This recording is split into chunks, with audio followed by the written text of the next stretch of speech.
Hey, this is Jesse Tula for Keyframe.com, and welcome to this tutorial on screen replacement. Now, screen replacement is probably one of the most common visual effects that's done nowadays. Whether it's a Skype shot on a computer or texting on a cell phone, almost any movie you see is going to have some sort of screen replacement inside of it.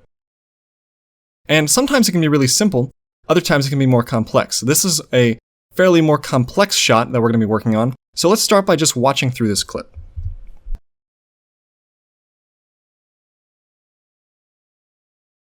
So you can see that the phone is picked up, flipped over, and brought up into frame.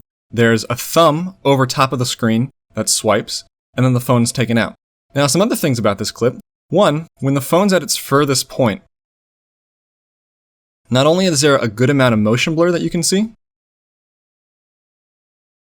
but it's also out of focus. All of these things are things that we're going to have to think about and deal with in the post process. So the first thing you want to do when you're getting started is to think about the type of tracking points you're going to use. So let's take a look at the raw footage. Here you can see that we had a green screen with a coin or a little pie-shaped tracking marker that's blue and red. Now, when you're planning out your shot, you should think about the type of tracking marker that you want to use, because depending on the shot itself, the movement of the phone and the camera, different tracking markers are going to give you different advantages and disadvantages when you're doing your post work. So let's go to another comp just so I can show you a couple different marker types and their different advantages and disadvantages. So here you see we have that coin, we have a simple plus, a dot, and then we have this triangle inside of a circle. Now, all of these markers, if they were maintained in focus, no motion blur, would all give you good results when you're doing your tracking. However, you can see here in the second row, when these markers go out of focus, their usability goes way down. Now, the reason that I went with this coin marker is because you can see that even when it's out of focus, you can still find the center point of this marker. You can see the shapes, and you can see that the center point is right here. Now, with the plus shape, you can see that it becomes just this blob. So we kind of lose any detail that we would need when we're doing this tracking. Same with the dot. And the triangle, you get some contrast, but finding that center point isn't going to be too easy. When we look at the motion blur, we sort of get similar results. With the coin shape, we can still find that center point. We see the contrast between the two colors. The plus icon here works. However, because of the disadvantages in the out of focus, it's not going to work in this situation. And it's sort of the same for the other two tracking markers. So in this instance, because of the different factors that are coming to play in our shot in this composition with the motion blur and the out of focus, this coin was the best choice for me. Now, you may disagree and you might have different preferences, and you can use whatever tracking marker you'd like, but I felt that this one gave me the most advantages. The only disadvantage with using a marker like this is that its size has to be relatively large in order to get the detail in that cross, and so getting rid of the markers afterwards is a little bit more difficult. Now, I didn't need to maintain any of the reflections in this case, so rather than trying to key out or get rid of these markers, I just overlaid my screen directly over top. So these markers being more difficult to get rid of didn't really affect me in this shot. Now, let me just show you a different instance. This is more of a simple screen replacement shot where you might want to use a different type of marker. So let me turn off the screen, and you can see that in this case, I just used a simple corner marker because, for one, the hand never goes over top, so I didn't have to have a colored background. And because the corners are always visible, there's not much motion tracking to do, I can just get away with this simple edge marker. And because the screen is blank, it's just a black screen, and what you're seeing here is simply the reflection, we're able to use those reflections over top of our screen replacement. So you can see this is with the reflections on, and if I turn them off, that's reflections off. So you can see what that adds. It makes it look a little bit more realistic, helps to integrate that screen better into our shot. So depending on your shot, you might want to use a different type of tracking marker. It's all going to be dependent on what you're doing. So you should think about this before you do the shot. Now, you might be thinking that, well, if you're going to do this planning ahead of time and make sure you have the correct tracking markers, then why not just get rid of the problems that we have, such as the depth of field issue and our motion blur? Why not just use a tighter shutter angle so that we don't get the motion blur, and close down to a tighter stop so that we don't have to worry about the focus. Well, the thing about that is that unless the rest of your scene or the rest of the movie is shot that same way, then it's going to stand out as being different from the rest of everything. So you don't want to have to change a shot just to make the visual effects work. The visual effects should fit in to the shot that you're doing. So I don't want to have to worry about changing the entire look of the movie just to make a visual effect work. I'm going to do what I can to plan my visual effects so that I can make them fit into the rest of the movie. And that way the effects become less noticeable when you're watching it with the rest of the scene. If you change everything, then it's going to stand out as being a visual effects shot. All right, so let's get started on doing this once we get to the post process. So let's start a new project. Okay, so let's start by importing our footage. Just drag this in here, and we'll create a new composition out of that. And just name these. A little bit of organization going here.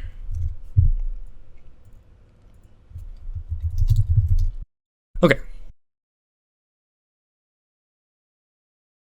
Now, the first thing that we have to do once we have our footage imported is to get our motion track set.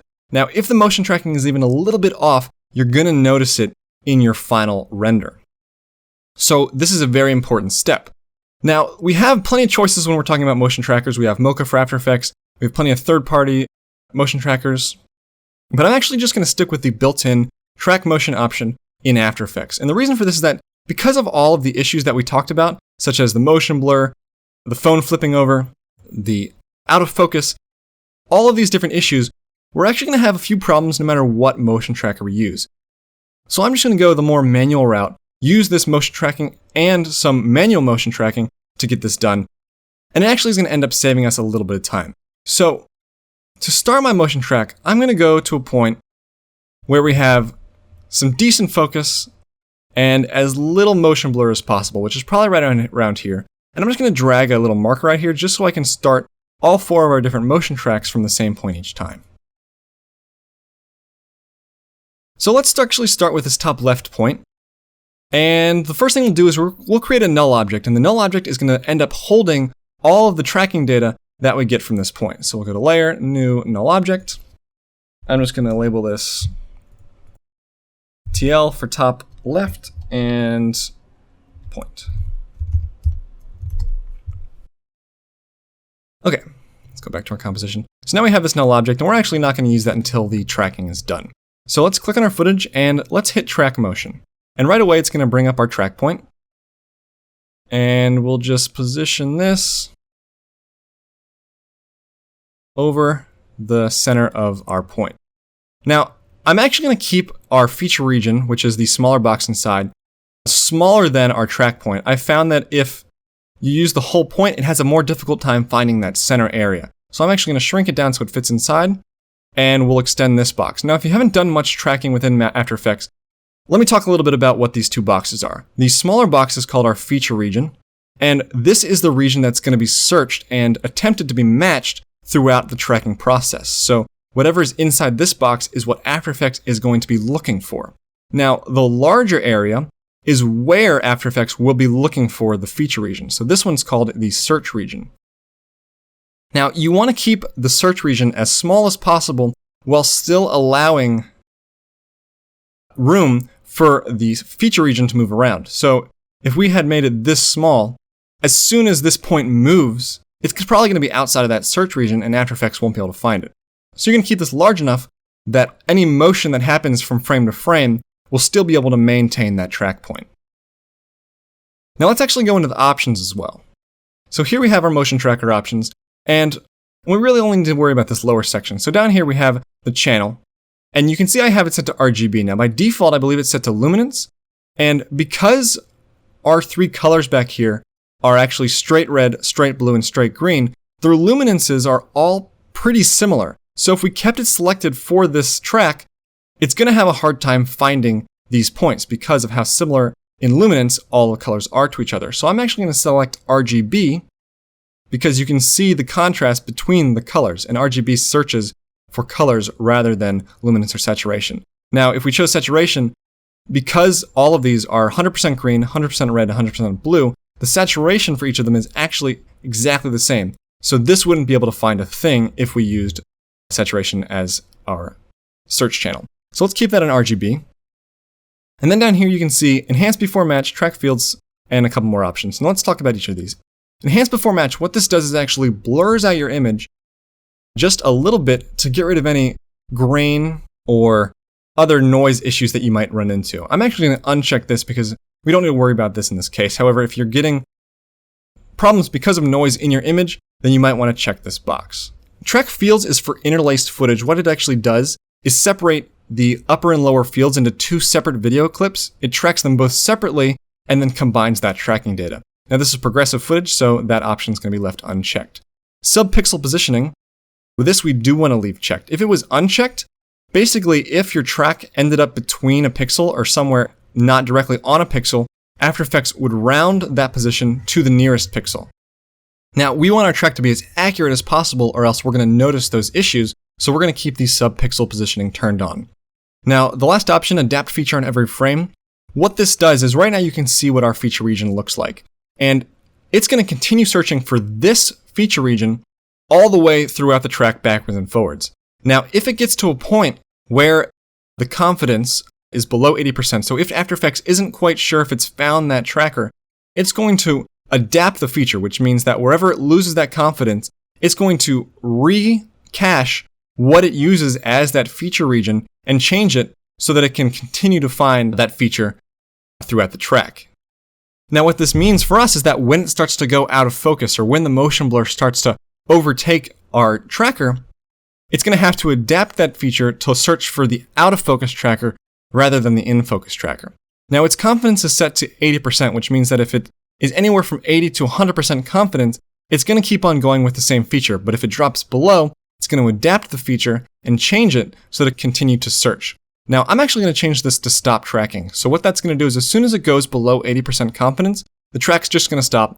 We can manually readjust where that track point's supposed to be and then continue on from there. So this is how we're going to leave our tracking options. You can change these depending on your particular track. So we'll hit OK. And you can see here that we're in the middle of our footage, so we're going to have to track both forwards and backwards, but I'm just going to start by tracking forwards. So with the track forwards button, let this go. You can see it stop. That's because it's unable to find that tracking marker, and you can see that the motion blur has gotten pretty bad, so it's dropped below that 80% confidence that we talked about, and the tracking stopped. Now the rest of this clip is actually just that marker leaving the frame, and I'm going to correct this later on not using the motion tracking down here. We're going to do that manually in a minute. So I'm just going to go back to this marked point, and now I'm going to track backwards.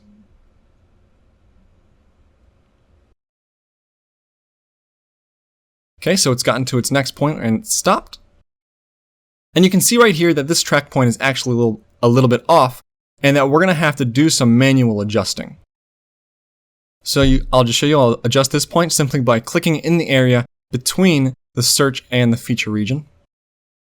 Adjust this to the center, and I'm going to go frame by frame now. So we're actually going to be analyzing backwards, and it's kept that pretty good, and we'll just continue to click through. You can see it lost it there. I'll just undo a couple times, track backwards one more time, and now you can see that it's pretty much completely lost our track. And even though we can sort of see where the center of this point is, you can see that the detail's completely gone, so any sort of auto tracking is not going to do much for us. So this is as far as we're going to take the automatic tracking. The rest of this we'll do manually. So let's apply this to our null object. What we're going to do is choose Edit Target and make sure that null object is already selected. If it wasn't, you can choose from the list of layers. And then we simply hit Apply, and we want to apply to both the X and the Y, and we'll hit OK. So now, back in our composition view, you can see that we have our null object, and it's moving right along with that track point for the region that we selected and tracked. So now I'm going to go through and do the next 3 trackers before we go through and do the manual part of the tracking process. So once again, we'll create a new null object, name it top right point, go back into our footage, track motion again gives us a new track point, place it on the center, extend our search region, make sure our options are still set, which they are, and we're going to go back. Actually, I set this in the wrong point. Let's go back to our same point that we set with our marker. Just move this a little bit. Maybe make it a little bit bigger. And we will track backwards. Or actually, let's start by tracking forwards. So it only got a couple frames that time. Let's see if we can get any more out of our auto tracking. And it's doing a pretty decent job. Starts to fall off a little bit there. So we'll stop there and we'll correct this later on. Go back to the start again and do our track backwards.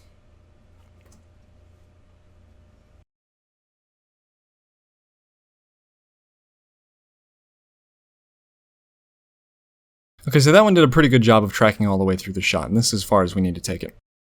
Now, you might be wondering why we're keeping this attach point, which is that little plus icon, in the center of our tracker, rather than putting it up in the corner of our phone. Now, if you don't know what that means, if we take and drag this up to that corner point, then when we apply it to the null object, rather than the null object being centered on our point, it would actually be centered up in the top left corner. Now, because this is where we want our final corner pin to be, you might be thinking that this would be a more useful point to put it. However, if we were to put that up there, it'd be fine as long as the phone was to stay the same distance away from the camera. Now, because as the shot goes on, the phone actually comes closer, the distance from the center of the track point to the corner of the phone actually changes relative to where our camera is. So putting the track point up for one point won't work for a few frames later. It's going to keep on changing. So we're actually going to keep our attach point directly on here, and we'll adjust it with the corner pin effect later on. So let's apply this data to our null object. Make sure we have the top right one selected. Hit OK and apply. So now you can see we have two null objects for the top two track points. All right, so I'm just going to skip ahead here, but it's the exact same process for these bottom two track points. Okay, so I've now gone through and I've created these bottom two track points, and we have their nulls. And if we drop down the keyframes for these layers, you can see that they all have a different amount of keyframes, and none of them actually make it all the way throughout the entire shot. So what we're going to do now is manually go through and finish out the tracking for each of these different points. So let me just turn off everything but the top left. And I'm going to create a new null object. And I'm just going to name this manual track. And what I'm going to do is actually go through, starting from where we lose the track with our auto tracking. So let's zoom in here so we can see these keyframes a little better. So I'm going to start right here, and we'll copy this one keyframe. And then I'm just going to use the page up key on my keyboard to go frame by frame backwards to adjust this null object to the center point.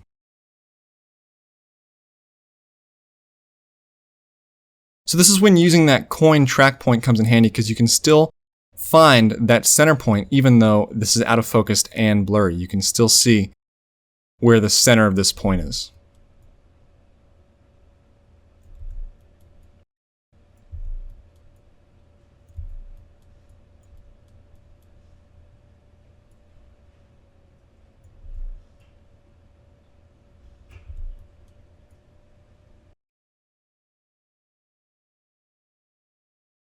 And it's a little bit tricky for this frame, so I'll just guess and we can always adjust this later. Okay, so that's all we need to do. As soon as we get past this frame, the phone's flipped over. So what I'm going to do is simply copy these frames, make sure my time slider is on that first frame, copy it here, select my top left point position, and hit paste. And now we have those frames applied to our other track point. And we'll just do that same thing to the end.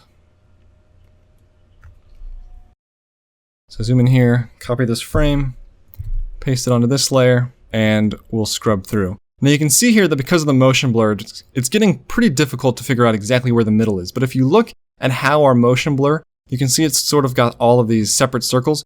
You can see that where they overlap in the middle is a little bit darker than the other part of the motion blur. So that's how we can find that center point a little bit easier.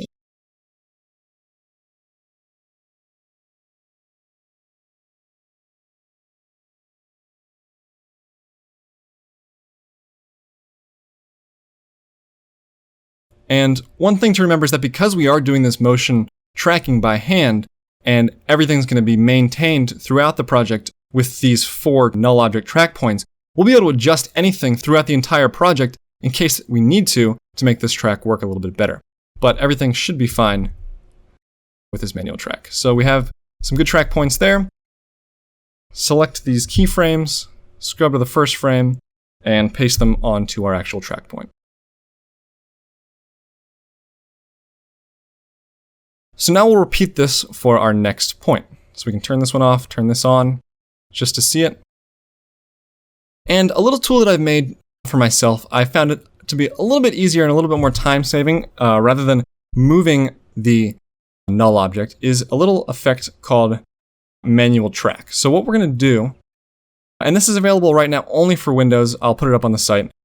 To use this, what we're going to do is select our manual track null, go to Effect, Batch Frame, and Manual Track, and you can see it just gives us the simple control. So what we're going to do is keyframe the track point. So we'll turn that on, and our step size right now is how many frames forward we want to get after each click. So to use this, we're actually going to keep it set to 1 right now. And I'm going to hold the control key, and you can see my cursor changes to this crosshair. And when you click the mouse, it automatically sets that keyframe and moves a frame forwards.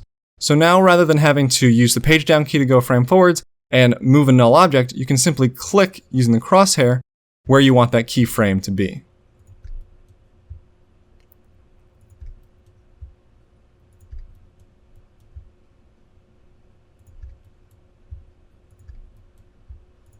Just guess for that last one. And now, rather than copying the position keyframes for the layer, we're actually going to copy the track point keyframes. So I'll select all these, Control C to copy, go to our second null, which if we go to our layer names, you can see is the top right point, and paste them onto position. And now you can see if we look, those keyframes, just as before, have been applied to our actual track point. And then we can just go and undo those keyframes for that layer. So one more time, and then I'll skip ahead, go back to the beginning for this keyframe, and this one actually might have already been okay, but it can use a little bit of improving. And since this time we already have the keyframes for this layer all the way through, we'll actually just do some adjusting manually, just using the arrow keys. So you can see that there's plenty of different ways to manually adjust your track. Anything will work depending on what you prefer, as long as we get these keyframes for the different points in the end. Now, if you can get your keyframes perfect without having to do any manual adjustment, that's great. The more time saved, the better. You can also get these points using Mocha or any other tracker. As long as we have these 4 track points for our 4 corners, everything's going to work out for us in the end. So I'm just going to go ahead and do the tracking for these last 2 points, and I'll see you when that's done. Okay, so now I've completed the tracks for all 4 of our points, and I've done all the manual tracking that we needed to do. So if we scrub through, you can now see that all 4 of these null objects are tracked to their respective track points. So what I want to do now is just double check everything by placing one of these track points into the scene and just making sure that everything's lining up and blurring correctly, because the next thing we want to check is that motion blur and make sure it's working the way we want it to. So let's create a new composition real quick, and I'll just make it 100 by 100. Create a new solid. We'll just match the colors that are there. So 55 here. And we'll double click the ellipse tool to make a circle. And we'll go to Effect, Transition, and Radial Wipe, which is down here off your screen. And we'll just make this 75%.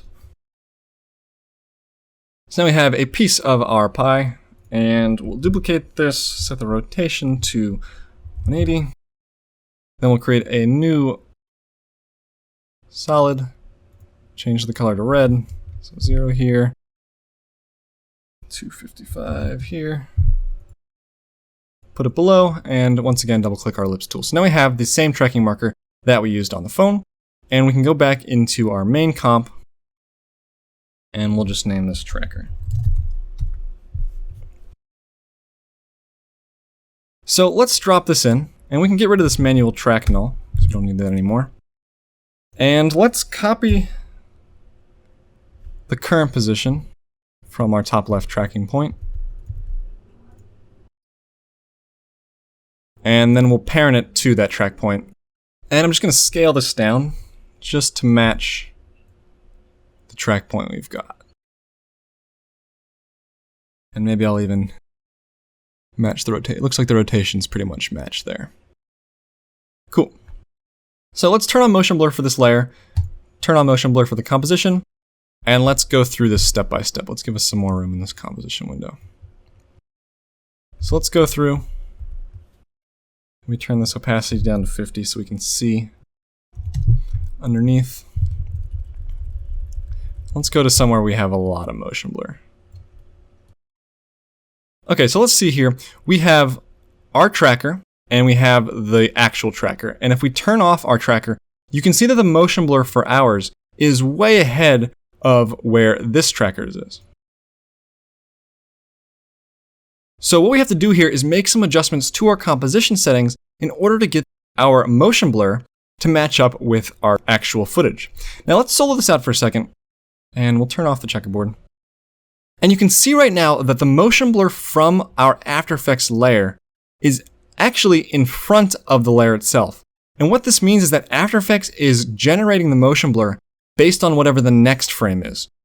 Now, in a lot of instances, if you're doing motion graphics, this isn't going to make a difference and it'll still look fine. However, in this case, what this means is that the motion blur for our layer is actually going to start before the motion starts to take place. And that's going to be a problem that you're going to notice in the end result, because the layer will start to blur before anything in the image has actually started to move.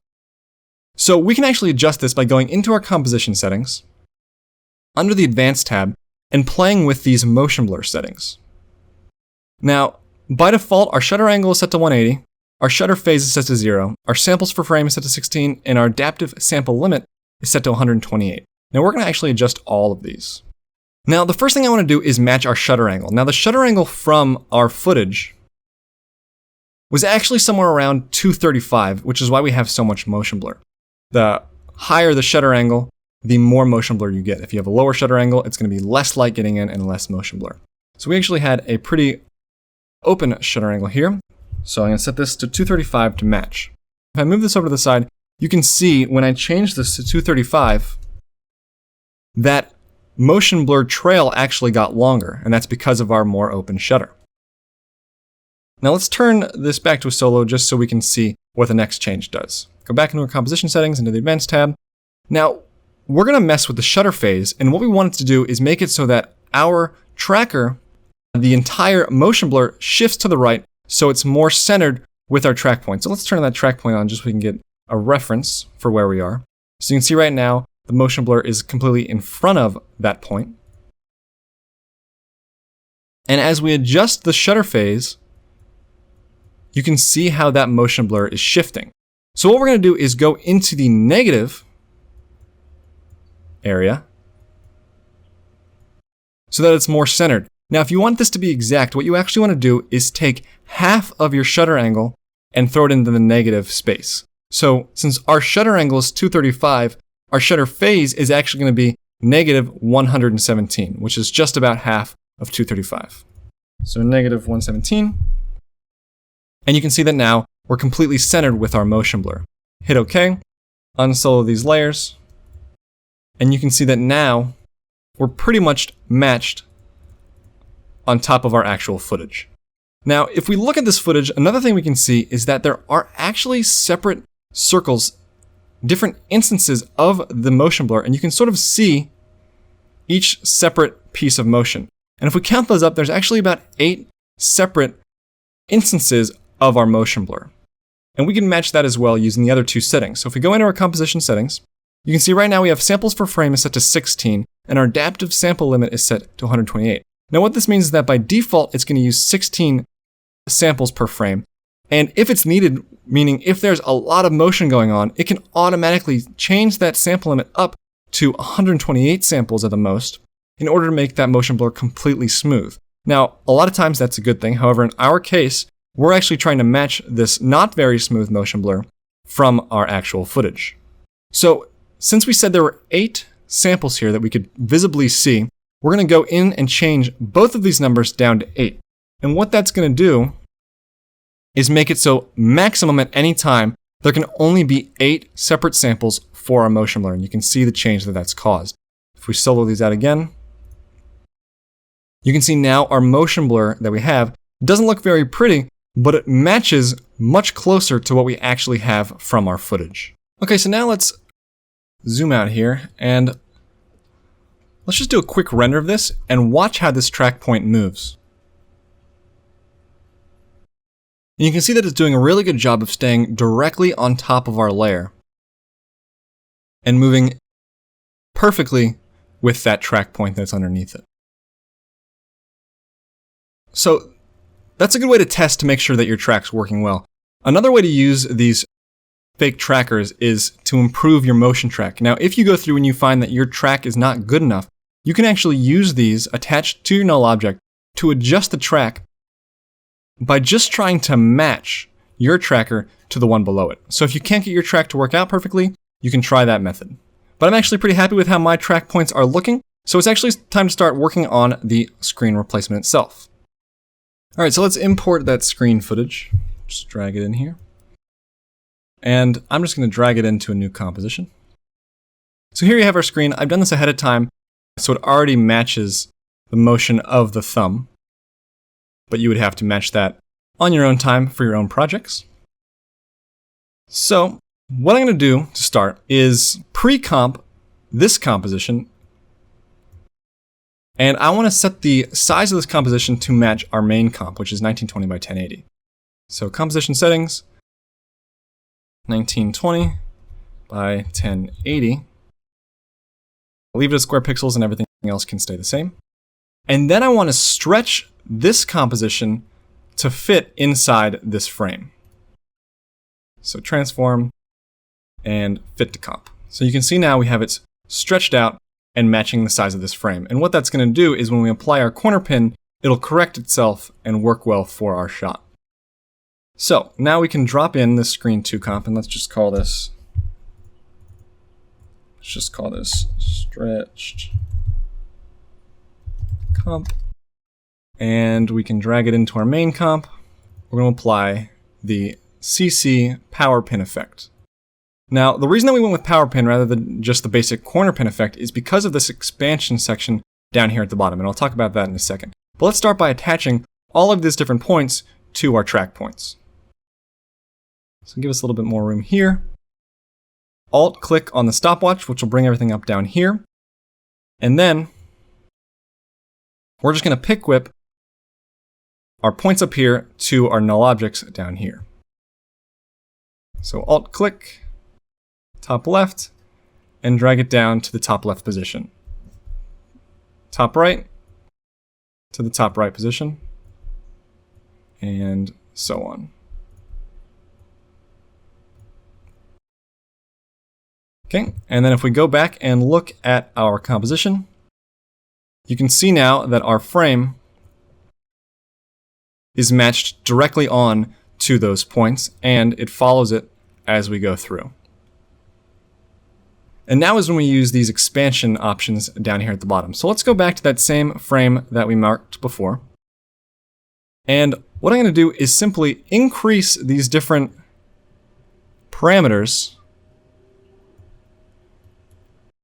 to match our actual screen.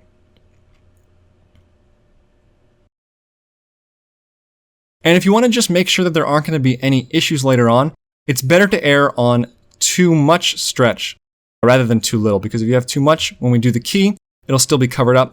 If you go too little, then you're going to have sections where there's just no data at all. So you might want to go just a little bit more than you need to, if at all. So you can see we have 8 and 16, and assuming everything works, the values for the top and bottom are the same, and the values for left and right are the same. So let's just make this an even 16. and we'll match it for our other values. And then we can just double check that everything worked out.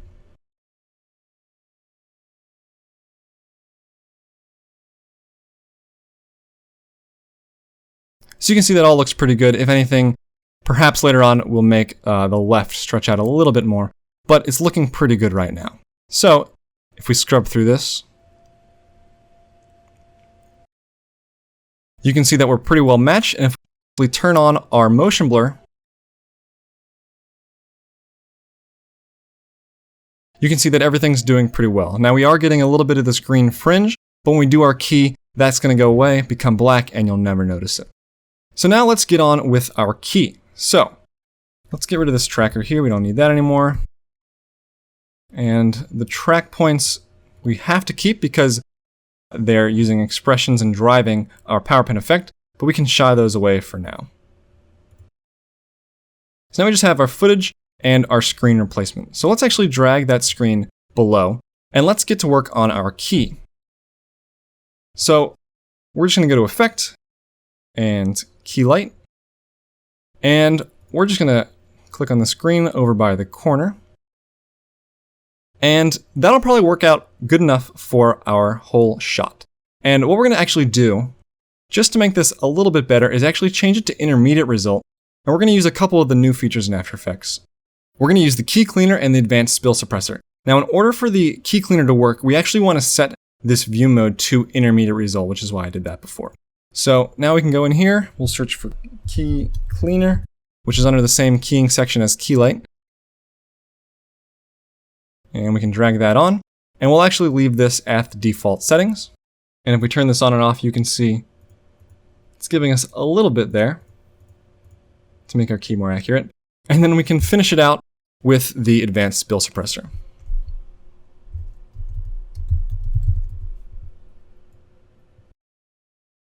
And you can see that just gets rid of all that green. So our key's looking pretty good. You can see we have these sharp corners. If we go to somewhere where everything's still, you can see we've got those sharp corners. And I might just want to extend out the frame a little bit more than what we have. So let's actually go to 17 here and 17 here. And you can see that just gives us a little bit more to play with. And we might even be able to go a little bit more than that, but I'll leave it at 17 for now.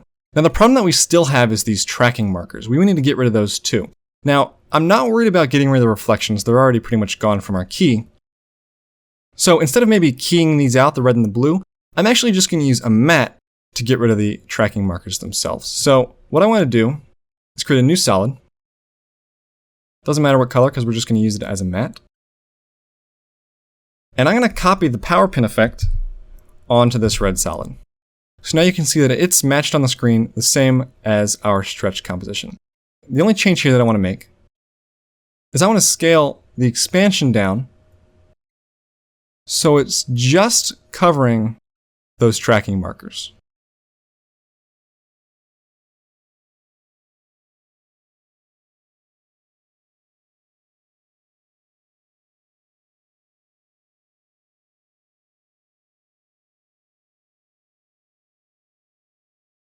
And now I want to use this as a track matte for our footage layer. Now the issue that we're going to run into here is that that alpha matte, and actually alpha matte inverted,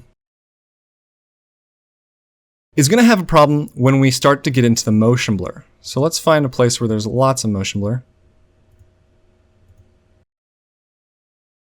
And you can see that at these points, those track points are actually showing through.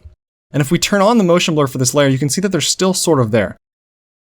So what I want to do is pre-compose this layer, and we're going to move all attributes to the new composition.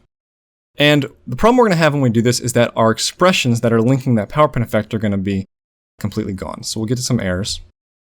But we can fix that by opening up this composition, and we'll just drag this over to the right, go into our main comp, and we'll drop those track points back down again and view their keyframes. We can do the same thing over here.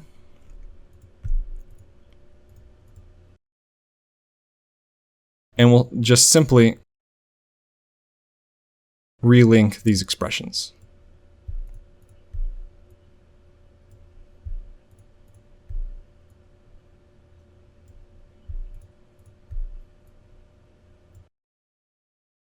Okay, so now everything's connected again. We can close this out. And we're back in our main comp. And we actually just have to turn on the motion blur inside of that pre-comp. So let's go back in there. We can try these back again. Go back in here.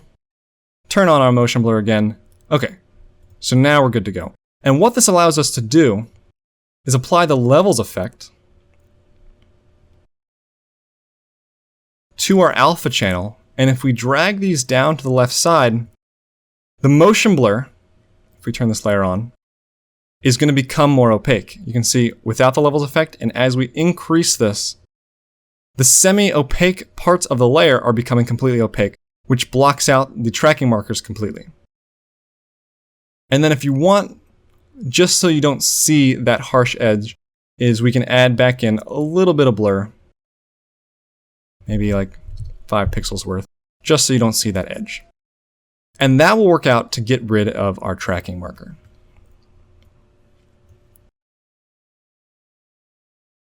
So now we're getting really close to being done with this effect. The last thing that we have to do, or the last big thing we have to do, is add this thumb back over top of our layer. So the first thing we're going to do is create a duplicate of our footage, put it on top,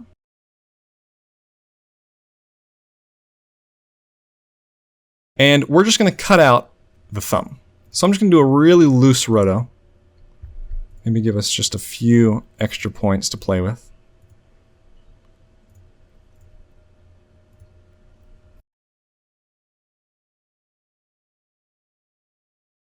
And without worrying really how precise it is at all, I'm just going to go through and do a very loose, quick keyframe on this mask.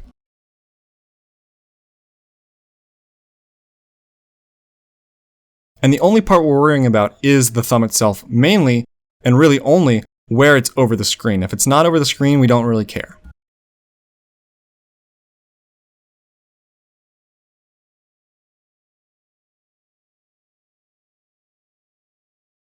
And we want to make sure we don't see those trackers in there.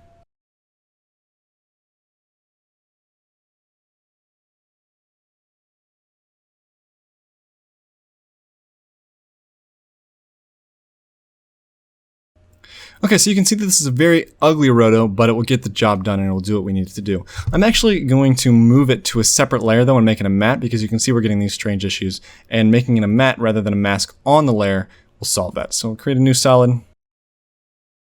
Go to the first keyframe of this mask and copy it and paste it onto this layer. And we'll change it to an alpha matte, and we'll just turn off this layer. So now you can see we have our thumb and our hand over top of the screen. And if we scrub through, you can see everything's working. All right, so now let's just perfect this key for the thumb itself. So we're going to turn off these layers. We'll actually delete these two. Reset key light. And we'll just select the green right near the thumb. And that'll just give us a better key compared to what we had before. You can see that red's peeking through there a little bit. You just want to adjust it to get rid of that wherever you see that. I'm just going to keep it loose and fast for now, just for the tutorial. And I'm actually just going to leave it at the just key light for this portion of our shot. Okay, so we're pretty close now to being done with this shot. We have some obvious color correction to do. We can change the start time of our screen so that it's not popping through the back of the phone. So let's go to the first frame where we want to see it, which is probably around right here. And start the layer there, Alt and the opening square bracket to do that. And we'll also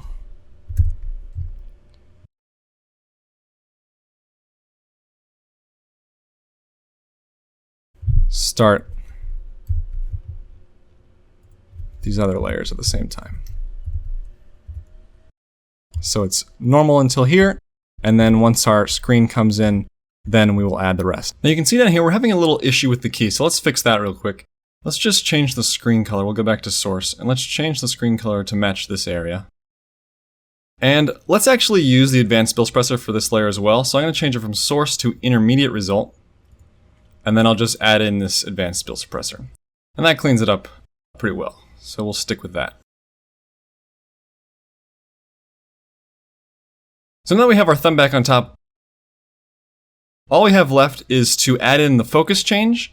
And I also want to add in a little bit of a reflection. You can see here that as the phone is lifted up, there's kind of a highlight that happens towards the top half of the phone. So I want to recreate that just using a simple gradient. So we're going to go to Layer, New, Solid. And it doesn't matter what color the solid is. Create that. And I'm going to drop it just above our stretched comp. And then we actually want to copy and paste the same CC power pin effect from our stretched comp layer onto this red solid.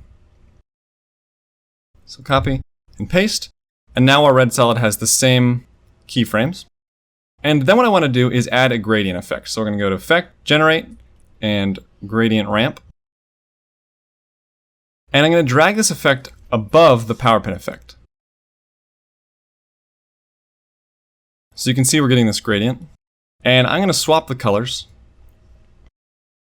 And then I'm going to change the blending mode from normal to screen. So you can see it's gotten rid of the black and all we're left with is that white area. And this is a little bit too intense, so I'm going to change the opacity down to somewhere around 30, 33. We'll stick with that. So now I want to scrub backwards. And you can see how the top of the phone, where it is black, is turning to this brighter color because of that reflection. So that's what we're trying to match here. So I'm going to go back to before it starts, which is right around here. And I'm going to keyframe the opacity down to 0. So we have the first keyframe at 0. Scrub forwards until it kind of gets to its most intense point. You can see it's changing back, so probably right around this area is when it's at its full reflection. And we'll change that up to the 33 we had before. Scrub forward a little bit more until it's gone.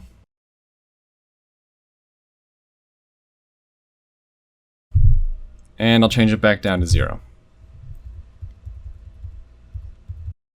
So now you can see we've sort of matched that same reflection that we have in our footage. If I make this a little bit bigger so you can see.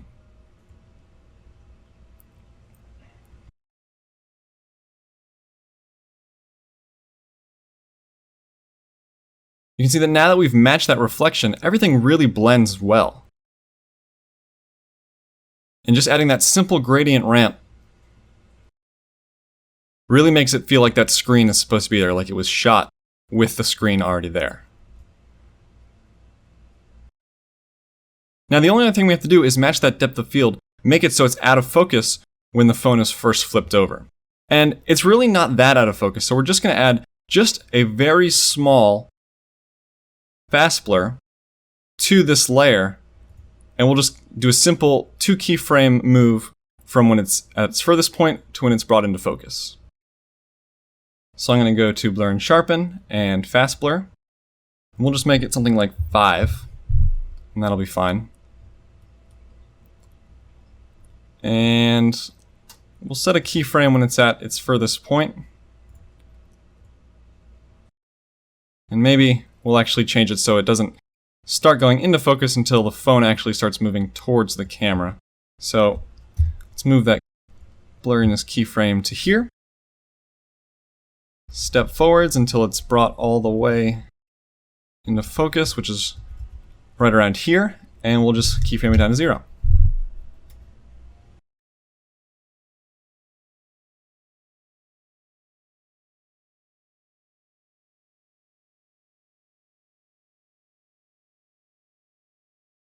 So now with the reflection and the change in focus, you can see we've created a pretty good match. And because our motion blur settings were changed, the motion blur matches as well. So if we do a quick render on this, you can see what we've created here. The phone flips over, comes into focus, and moves out. The motion blur matches, the reflection when the phone is picked up matches.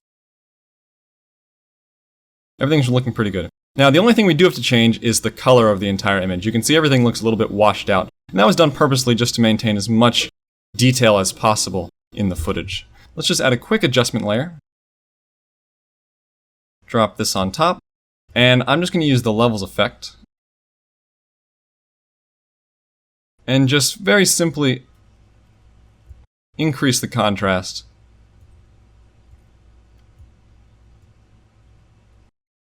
And I think that makes everything look a lot better. So let's do another RAM preview. And here you can see our final result. So that's it for this tutorial. I hope you learned a little bit more about motion tracking and how you can make things easier on yourself, even if you have to do manual motion tracking. So I hope that you can use what you've learned and work a little bit faster when you're doing your own projects without having to go through some of the headaches that go along with doing screen replacement. But yeah, that's it for this tutorial. My name is Jesse Tula for batchframe.com, and I will see you in the next one.